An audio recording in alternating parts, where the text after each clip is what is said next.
Hello all, welcome to DST tales Telugu.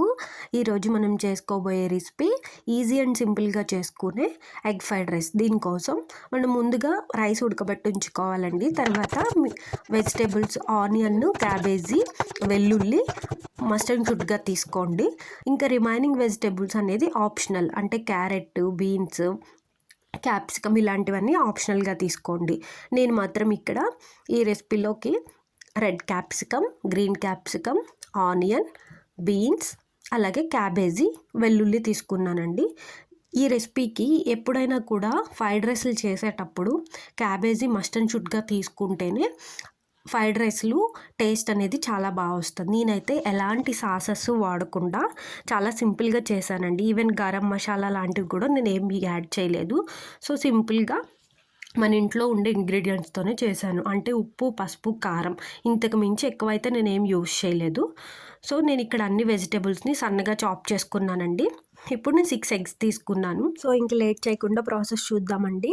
ఒక బాణలి పెట్టుకొని ఒక 6 టేబుల్ స్పూన్ ఆయిల్ వేసుకొని అది బాగా హీట్ అయ్యాక వెల్లుల్లి వేసుకోండి. సన్నగా చాప్ చేసుకున్నటువంటి వెల్లుల్లి, అలాగే మనం కట్ చేసుకున్నటువంటి vegetables onion, capsicum, cabbage, beans, పచ్చిమిర్చి వేసుకోండి. పచ్చిమిర్చి ఆప్షనల్ అండి.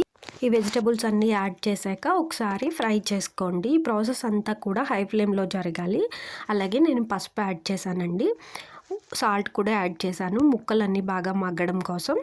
సో తర్వాత కొంచెం అల్లం వెల్లుల్లి, 1/2 టేబుల్ స్పూన్ అల్లం వెల్లుల్లి పేస్ట్ వేసానండి. ఎందుకంటే నేను ఎలాంటి సాసెస్ వాడలేదు, అలాగే ఎలాంటి మసాలాలు వాడలేదు కాబట్టి నేను కొంచెం అల్లం వెల్లుల్లి పేస్ట్ యాడ్ చేశాను ఫ్లేవర్ కోసం. At the same time egg నీచు వాసన రాకుండా ఉండటానికి. చూడండి, ఆయిల్ అయితే పైకి వచ్చి వెజిటబుల్స్ అన్నీ చక్కగా మగ్గిపోయాయి. ఇప్పుడు మనం అదే ప్యాన్లో వెజిటబుల్స్ పక్కకు పెట్టి 6 ఎగ్స్ని కూడా పోసుకోండి.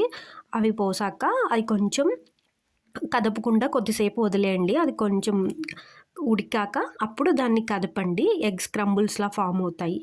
అప్పుడు మీరు గరిటతో బాగా ఫ్రై చేయండి. ఫ్రై చేశాక కారం ఒక 3 టేబుల్ స్పూన్స్ యాడ్ చేయండి. యాడ్ చేసి ఈ స్టేజ్లో ఎగ్ కూరగాయ ముక్కలన్నీ బాగా మగ్గాక ఉప్పు, కారం చూసుకోండి. సరిపోతే ఓకే, లేదంటే మీ టేస్ట్కి సరిపడినంత యాడ్ చేసుకోండి. తర్వాత నేను 2 కప్స్ రైస్ తీసుకున్నాను అన్నాను కదండి. సో ఆ 2 కప్స్ రైస్ కూడా నేను ఇక్కడ యాడ్ చేసేసాను.